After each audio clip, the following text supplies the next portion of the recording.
안녕하세요. 시니어 마음지혜 라디오에 오신 여러분 반갑습니다. 오늘은 우리 삶의 뿌리이자 동시에 세대 간의 가장 큰 변화로 이야기되는 주제, 한국의 제사 문화에 대해 나눠보려 합니다. 어릴 적 기억을 떠올려 보세요.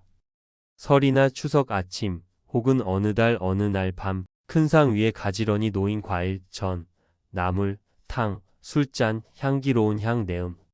그리고 그 앞에 절을 하며 조상님 잘 계시지요 하고 마음속으로 속삭이던 그 순간. 그 모든 장면이 우리의 제사문화라는 이름으로 이어져 왔습니다. 작가 박완서는 생전에 이런 말을 남겼습니다. 조상에게 절을 하는 것은 단지 옛사람을 향한 예가 아니라 지금의 나를 있게 한 모든 인연에 대한 감사의 표현이다. 오늘은 바로 그 감사의 마음, 그리고 제사라는 전통 속에 담긴 깊은 인간의 정서에 대해 이야기해 보려 합니다. 오늘 이야기는 조금은 향 냄새처럼 그윽하고 조용한 방 안의 촛불처럼 따뜻한 온기를 가진 이야기입니다. 제사는 단어 그대로 신에게 제물을 올리고 예를 다하는 행위입니다. 하지만 우리에게 제사는 종교보다 삶의 문화로 남아있죠. 그 이유는 제사가 단지 죽은 이를 위한 의식이 아니라 살아있는 사람들의 마음을 잇는 감정의 의례이기 때문입니다. 예전에는 제사를 집안의 큰일이라 불렀습니다. 가문마다 제사 순서가 적힌 족보책이 있고 누가 상을 차리고 누가 초원을 하고 누가 잔을 올리고 절을 하는지까지 세세히 정해졌습니다. 그런데 어느 순간부터 이 제사라는 문화가 젊은 세대에게는 복잡한 의식 혹은 피곤한 전통으로 느껴지기 시작했습니다. 왜 이렇게까지 해야 하지? 정말 조상님이 이 음식을 드시러 오실까? 이런 질문들이 제사상을 바라보는 시선을 바꾸어 놓았죠. 하지만 여기서 한 번쯤 되짚어 봐야 합니다. 제사의 본질은 의식이 아니라 의미에 있다는 것을요. 철학자 공자는 논어에서 이렇게 말했습니다. 제사는 마치 조상이 곁에 있는 것처럼 하라. 즉, 형식이 아니라 마음의 진실함이 중요하다는 뜻입니다. 우리가 조상의 음식을 정성껏 차리고 절을 하는 이유는 그 음식이 조상에게 간다는 믿음 때문이 아니라 그 마음이 감사로 이어지기 때문입니다. 그 감사는 단지 조상에게만 향하지 않습니다. 조상으로부터 내려온 생명, 가르침, 그리고 그 길 위에서 살아가는 나에게로도 향합니다. 결국 제사는 당신이 있었기에 내가 있습니다. 라는 인간 존재의 가장 근원적인 인사이자 고백인 셈입니다. 한편 요즘 사회는 빠르게 변하고 있습니다. 핵가족화, 도시생활, 바쁜 직장 문화 속에서 예전처럼 제사 준비를 며칠 전부터 하는 일은 점점 줄어들고 있죠. 과일 대신 케이크를 올리고 전 대신 간단한 반찬이나 과일 몇 가지로 상을 차리기도 합니다. 심지어 어떤 가정은 제사 대신 추모식이나 가족 식사를 선택하기도 합니다. 이런 변화는 전통의 붕괴가 아닙니다. 오히려 형식보다 마음을 중시하는 문화로의 전환이라고 볼 수 있습니다. 즉, 제사는 사라지는 것이 아니라 변해가고 있는 것입니다. 한 예로 요즘 젊은 세대는 부모님 생신이나 기일에 온라인으로 헌화하고 메시지를 남기기도 합니다.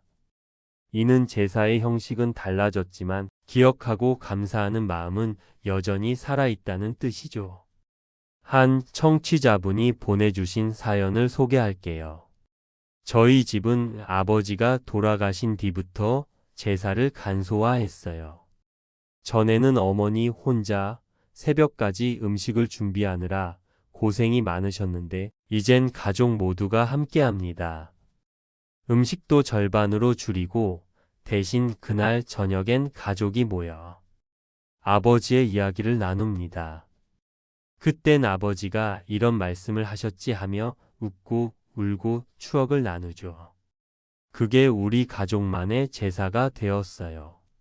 이 사연에는 제사의 본질이 그대로 담겨 있습니다. 의식이 아니라 기억, 의무가 아니라 감사. 이제 제사는 마음의 예로 바뀌어가고 있는 것입니다. 우리가 제사를 지내는 이유를 조금 더 깊이 들여다볼까요? 그건 조상 숭배가 아니라 관계의 존중입니다. 조상은 단순히 혈연으로 이어진 존재가 아니라 삶의 뿌리를 상징합니다. 그 뿌리를 기억하는 일은 결국 나 자신이 어디서 왔는지를 잊지 않는 일입니다. 그래서 제사는 정체성의 의식이라고도 할 수 있습니다. 나는 누구의 자식이며 어떤 가문의 일부로 살아왔는가? 이 질문에 대한 대답을 우리는 제사라는 전통 속에서 찾아왔습니다. 하지만 이제 그 답을 찾는 방식은 달라지고 있습니다. 누군가는 여행지에서 하늘을 바라보며 부모를 떠올리고 누군가는 손주에게 가문 이야기를 들려주며 가족의 역사를 잇습니다. 형태는 달라도 그 마음은 여전히 제사의 정신을 품고 있습니다. 이쯤에서 이런 생각을 해봅니다. 우리 세대가 마지막으로 제사상을 직접 차리던 세대가 될지도 모른다는 것. 하지만 그렇다고 해서 전통이 사라지는 건 아닙니다. 그 전통은 감사하는 문화라는 이름으로 다시 살아날 것입니다. 어쩌면 앞으로의 제사는 조상의 사진 앞이 아니라 가족의 식탁 위에서 따뜻한 대화 속에서 이어질지도 모릅니다. 아버지가 계셨다면 이 장면을 좋아하셨을 거야. 엄마가 그때 이런 말씀하셨지. 이런 한마디가 곧 제사가 되는 시대에. 그건 결코 가벼운 변화가 아닙니다. 그건 우리의 삶이 의례 중심에서 감정 중심으로 옮겨가고 있다는 증거입니다. 한 노학자는 이런 말을 남겼습니다. 제사의 참된 의미는 존재의 연결에 있다. 살아있는 자와 죽은 자가 같은 하늘 아래에서 마음을 나누는 시간, 그것이 제사다. 그렇습니다. 제사는 죽은 이를 부르는 의식이 아니라 삶을 되새기고 감사하는 의식입니다. 그리움이란 것은 시간에 따라 희미해지는 것 같지만 그 안에는 늘 사랑이 남습니다. 우리가 제사를 통해 조상을 기억하는 이유도 바로 그 사랑 때문입니다. 그 사랑이 있었기에 우리는 지금 이 자리에 있고 그 사랑이 이어지기에 다음 세대도 이 이야기를 이어받게 될 것입니다. 이제 제사상 앞에서 무엇을 올릴까 보다 어떤 마음으로 올릴까를 먼저 생각해야 합니다. 조상에게 올리는 음식은 결국 우리의 마음을 담는 그릇이니까요. 따뜻한 정성과 감사의 마음이 있다면 그게 바로 제사의 본질입니다. 오늘 이야기를 한 줄로 정리하자면 제사는 사라지는 전통이 아니라 마음으로 이어지는 인연이다. 우리 모두의 가슴 속에도 그 인연의 불빛이 여전히 타오르고 있습니다. 당신의 오늘 하루가 조금 더 따뜻한 말 한마디로 채워지길 바랍니다. 저는 다음 시간에 다시 찾아오겠습니다. 시청해 주셔서 감사합니다.